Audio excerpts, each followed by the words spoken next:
gente continua com o nosso Mais Vida e agora eu quero te fazer uma pergunta. Você sabe por quanto tempo deve guardar aquela conta de luz, de telefone, de água ou até mesmo aquela multa de trânsito paga no mês passado, há 3 meses ou há 1 ano, Fabinho? Tem gente que guarda por vários anos, né? Mas para responder essas e outras questões sobre esse assunto, a gente recebe agora aqui no Mais Vida a advogada especialista em direito do consumidor, Daniele Casanova. Seja minha xará, viu? Bem-vinda. Seja muito bem-vinda. Bem-vinda ao Mais Vida. Tudo bem, Dani? Ô, Daniele, você sabe que tem muita gente que guarda os cupons e tudo mais. Mas as empresas, elas são obrigadas a enviar aos consumidores um recibo, por exemplo, de quitação anual?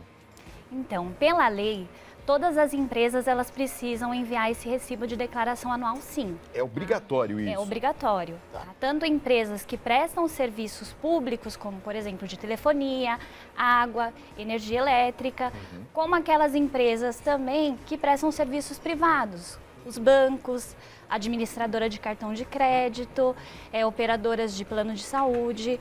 E a ideia é justamente facilitar para o consumidor não precisar guardar vários comprovantes durante o ano, né, e substituir isso por um único por empresa. Né? Então, essa é a ideia da lei. Se, por exemplo, existe ainda algum débito, é possível conseguir esse documento da quitação das demais pendências?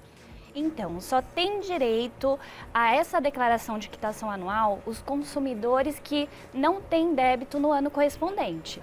Então, se ele eventualmente deixou de pagar algum mês, ele vai ter apenas os comprovantes de pagamento mesmo como prova. No caso das contas de consumo, né? Água, luz, telefone, por quanto tempo nós temos que guardar esses comprovantes? O que se recomenda é que guarde pelo prazo mínimo de 5 anos. 5 anos? 5 anos. Olha, é bastante tempo, hein? Tem que arrumar uma gavetona, então. Olha, gente, que eu vou essa começar declaração a guardar anual agora, ajuda. lá em 2024, vocês me perguntam como é que eu tô, tá? Pois é. Porque assim, nesse período, pode receber alguma cobrança. O consumidor pode ser cobrado, pode ter uma discussão judicial, então por isso que se recomenda esse período mesmo. Agora, com a internet cada vez mais acessível, as empresas estão cancelando os envios de boletos, né, pelo correio. Todo mundo recebe tudo agora por e-mail. Isso pode acontecer ou o consumidor ele tem que escolher a maneira que ele quer receber esse boleto? Se ele prefere o físico ou o virtual? Então, não existe uma lei que estabelece como que tem que ser esse envio de boleto, de fatura. O que precisa ter e o que o PROCON recomenda para as empresas é que elas tenham bom senso para não prejudicar o consumidor e não pegar ele de surpresa. Né? Então, o consumidor, por exemplo, ele tem o costume de receber aquele boleto, aquela fatura todo mês e de repente não vem, né? Ele vai ser prejudicado com isso. Então, as empresas precisam ter esse bom senso e pedir uma autorização, informar para o consumidor e dar a ele a opção de escolher. Né? Em novas contratações, se o consumidor ele é informado e ele escolhe contratar nessa forma, né, de forma totalmente eletrônica, aí não tem problema, porque ele escolheu, ele optou. Engraçado que agora a gente está falando de comprovantes e tal, mas o que mais se utiliza são pagamentos via internet. Dificilmente a pessoa vai ao banco ou a algum lugar para pagar fisicamente um boleto. Agora, hoje em dia tem mais um agravante, que tem os aplicativos de celular. Então a pergunta que eu faço é o seguinte... Tudo pelo aplicativo? Tudo pelo aplicativo, né, Dani? Como é que funciona? A gente tem que guardar o arquivo desse pagamento? Quem faz esse tipo de pagamento, o que tem que fazer? O ideal é que guarde sim, tá? Imprima e guarde de uma forma segura.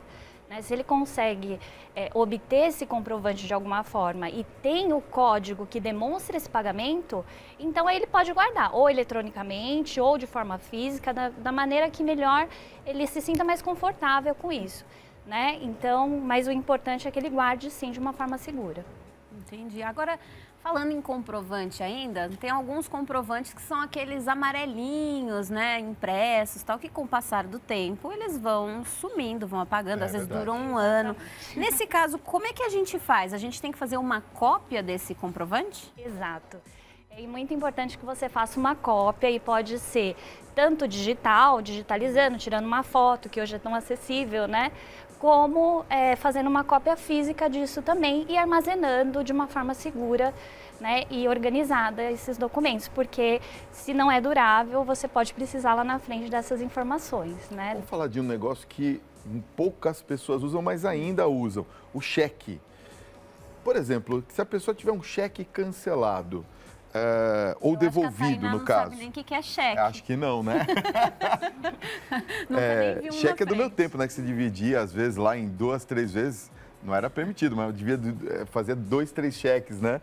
Pré-datados, que a gente chamava. Mas vamos supor, se você tiver um cheque devolvido, nós precisamos guardar por quanto tempo um cheque, por exemplo? O mesmo prazo de 5 anos, porque é nesse período que pode ter alguma discussão judicial em relação a esse cheque devolvido ou cancelado. Tempo, não é? É bastante tempo. Porque para você guardar 5 anos 5 um anos, eu estava documento, pensando né, Dani? nisso, né? Então, assim, só para deixar claro, a gente tem que ter a cópia física. Pode digitalizar e pode... digitalizar, guardar isso num arquivo digital sem problemas nenhum. Desde que você faça uma cópia também, porque às vezes você guarda num HD externo, por exemplo, e aquele HD para de funcionar, você perdeu as suas cópias, né? Tem que ter segurança, né? Tem que ter algum backup, alguma coisa que te dê alguma segurança de que isso não vai ser perdido. Ou até mesmo tem uma outra situação também, que às vezes a gente guarda aquele comprovante por tanto tempo, que depois a gente nem sabe onde é que está o comprovante, não é? Tá guardado, gente. Tá tão bem Aonde? guardado que a gente faz não ideia. lembra onde. Não é? Agora, tem um documento que é muito importante da gente guardar, que é a escritura de imóvel, né? Então, assim, mesmo depois que a gente vende a casa, o apartamento, enfim, a gente tem que guardar os comprovantes, né? Guardar a escritura, guardar o comprovante do pagamento do IPTU, é isso?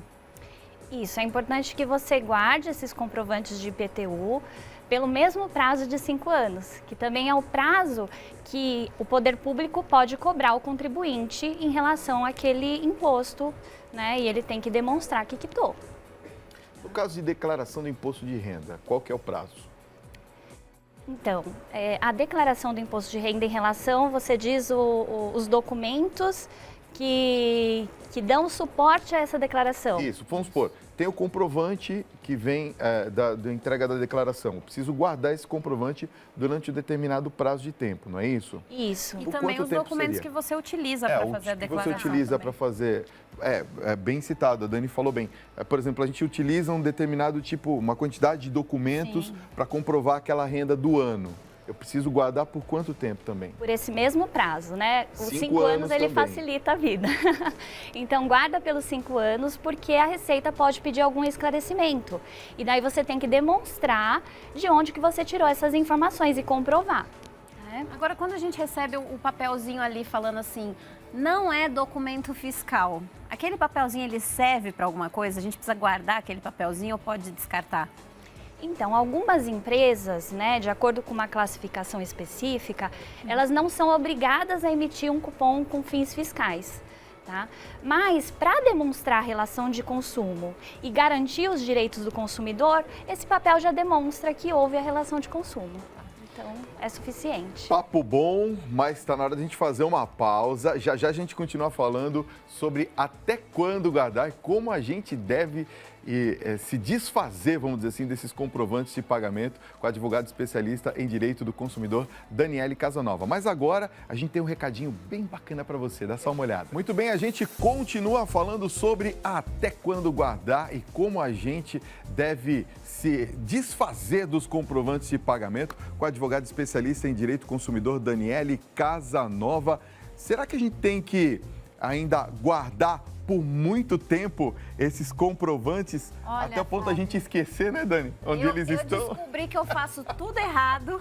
Eu acho que eu também, e o meu viu? pai faz tudo certo e eu sempre impliquei. Ah, Falava assim, meu Deus nossa, do meu pai céu. guarda todos os comprovantes, ele tira foto de tudo, ele faz cópia de tudo. Pois Gente, é. pai, nunca mais falo isso pra você. Tá certinho. Agora, Daniele, continuando aqui nas dúvidas, quando a gente paga alguma conta, alguma coisa nas lotéricas, por exemplo, e a gente perde o comprovante, eles são obrigados a nos dar uma segunda via desse comprovante? Como que funciona? Em relação às lotéricas, eles são um correspondente bancário. Então, não tem nenhuma lei que obriga eles a concederem a segunda via do comprovante. Tá? Até porque eles não têm todo um aparato, como um banco, por exemplo, que inclusive ele pode até cobrar uma tarifa por essa emissão e ele tem todo a estrutura para emitir essa segunda via. Tá? Então, o que se recomenda, se tem uma perda desse documento, que vá diretamente para a empresa em que contratou o serviço e solicite essa quitação. Né? Então, já que nós estamos nesse papo aqui, a Dani falou isso muito bem, até da gente ter que conservar os documentos, o que implica se eu guardei um documento, de repente, que não está tão legível, não está tão legal, que eu consiga comprovar um determinado pagamento, por exemplo? Então, aí no caso de uma cobrança indevida, né, a prova do pagamento... Vamos supor, em duplicidade, né? Em duplicidade, exato. Você não tem como demonstrar que pagou. Né, e ser obrigado muitas vezes a pagar novamente por aquele valor e inclusive pagar por juros, multa, né, no caso de uma desorganização da empresa de não reconhecer aquele pagamento. Agora, você que tem os documentos guardados há 5 anos, você quer descartar os seus documentos de 2013, porque os de 2014 você ainda tem que guardar. Como que a gente faz para descartar esses documentos? Aí, nesse caso, é importante eliminar de vez o documento. Não pode simplesmente jogar no lixo. E aí as informações elas não podem ser recuperadas. Então o que recomenda? Corta em pedacinhos pequenos ali, né, para aquelas informações não serem acessíveis. Então Põe na churrasqueira, taca fogo. Põe na churrasqueira e elimina de vez. Elimina Tem de aquelas vez. maquininhas que picotam tudo e aí tá tudo certo.